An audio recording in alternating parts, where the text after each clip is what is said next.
Welcome back to another.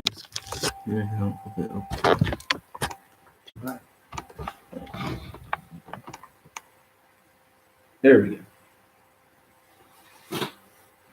All right. So, what happened on Raw? Not much. Literally, promo for AJ Taker, promo for Becky. Becky cut a promo. Yeah, Stone Cold came out. So, basically, the takeaway from this Raw is Edge wants a last man standing match with Randy. Nothing changes with Becky and Shayna. Stone Cold comes out.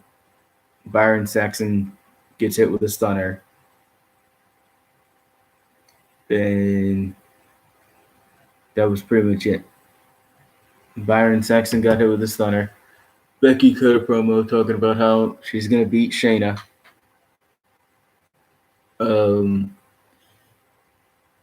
Undertaker beat up Carl Anderson and Luke Gallows, and AJ and him signed a contract.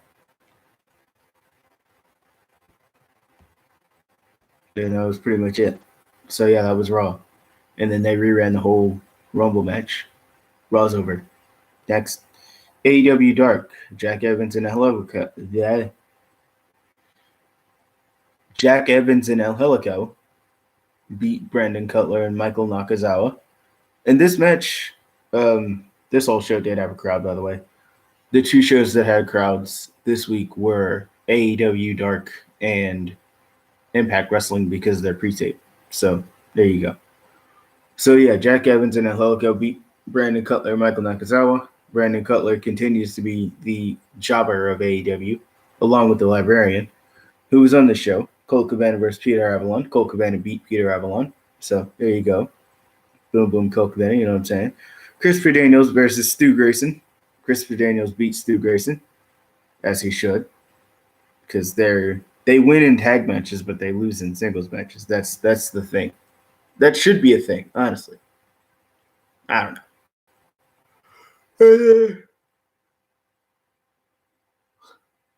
Sorry about that. Penelope Ford beat Rio. I was surprised. Penelope Ford hadn't really had a lot of matches, and Rio's former women's champion. But hey, big win for Penelope Ford. I don't know where she is in the rankings. I know she's not like top 5 or anything, solely based off the fact that she hasn't had a lot of matches. So, yeah, AEW Dark was pretty good. All right, now time to talk about Impact Wrestling, or TNA, as I called it on the result, as I called it in the title. But yeah, it is what it is. Impact Wrestling, TNA, it's all the same. We all know what it is. All right. So TJP and Falaba versus the North for the tag team championships. The North retain, even though TJP had basically thought that he had won the match because one of his opponents tapped out. The ref didn't see it. TJP didn't realize, but yeah, the ref didn't see it. So yeah, the North win. The North win off their tag finish, which I forgot. What is their tag finish? Is it a Spinebusters thing? The forearm to the back. Hold on. Oh, well, that's how they won. Alexander hit a forearm to Falaba, and then that. I don't remember what that looks like. But yeah, that's what the tag finisher is called, the Northern Assault. So then we have a spoof of Real Housewives. Real Housewives of Slamtown. And Taya, Rosemary, and his friends are doing some stupid little skit, I guess. Wasn't that funny to me, really. But I mean, I don't know. Like, what? You gotta do something with Taya, I guess. Like, you could have had her in a match. You have her wrestle all the time, so I don't see why you couldn't just do that. And Rosemary in there, okay. Enough said. Chris Bay versus Damian Drake Chris Bay squash match. Obviously, Chris Bay wins pretty easily. So yeah, he squashes this jobber. Obviously, um, yeah. So that was that was what it was. Sorry. What is Moose? Yes, Moose. Right. All right. Um, Moose comes up, basically interrupts the interview with Brett Michaels, former Impact wrestler, coming back for the old school TNA show, I guess. And he's running off all the championships that he's won. And Moose, granted, he is a former Impact Grand Champion, but they don't even have that title anymore, so they don't count it for anything, I guess. Because they always talk about how Moose never won a title, but they don't count the Grand Championship anymore because that got discontinued. So that would be a reason. Sorry if I keep going off camera. That would be a reason for them not to count it anymore because it got discontinued and they don't use it. So, all right. So we got Jimmy Jacobs talking to Tessa Blanchard, talking about how she beat Taya and she beat Ace Austin, and she was like, or he's like, why did you put your title on the line against two people, Michael Elgin and Eddie Edwards? And Tessa's like, I'll fight all comers. I'm fighting champion. So makes sense. So the complete opposite of Jerry Ryan's gimmick. Everybody knows what Jerry Ryan's gimmick is, but his gimmick now is cancel culture with RVD. Him, RVD, Katie Forbes, they're all collectively known as cancel culture. Tokened with Joey Ryan being fully dressed in the ring. Katie Forbes having her robe on and not showing off her body. RVD people that have something in their system specifically.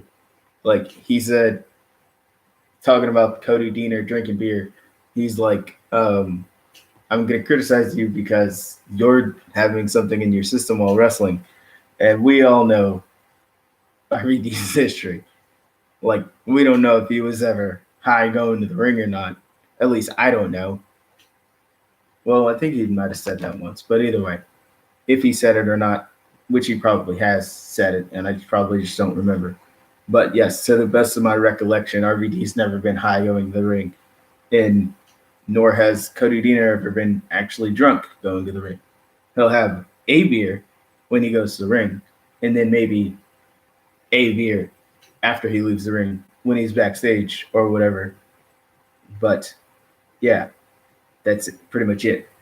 So I've never seen Cody Deaner drunk in the ring. Maybe he's been drunk outside of it, but who cares? If he's outside the ring, he's outside the ring. Nobody cares. So basically, I'm just going to cut to it. Ken Shamrock's going in the Hall of Fame. That's why he was there on the show tonight.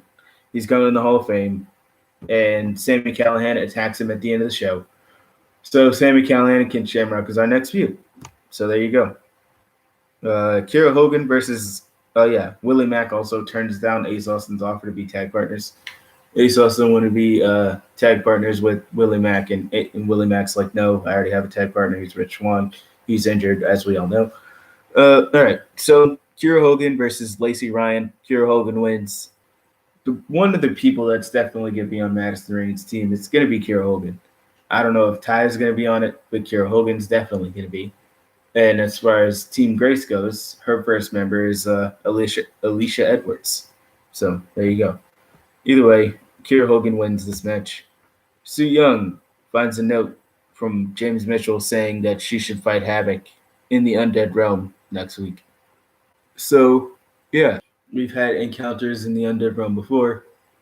Most notably, Allie's character being killed off because of the Undead Realm, the ICU hacker. But Scott D'Amore tells them he's not the hacker. And then Scott D'Amore's like, or the guy was like, oh, yeah, I'm somebody else. And then Scott D'Amore's like, get him out of here anyway. So yeah, we go to the Ken Shamrock thing. He gets a fireball spit in his face, which if you don't know what a fireball is, it's literally you put a lighter up to some flammable paper and blow it in somebody's face. So yeah, that can like temporarily blind you pretty much. So yeah, that was Impact, that was AEW Dark, that was Raw. All right, so be sure to like, share, and subscribe. See you guys next time. There we go. See you guys next time for more. Next time obviously means what, Thursday? Of course, damn computer mouse never wants to work for me. All right.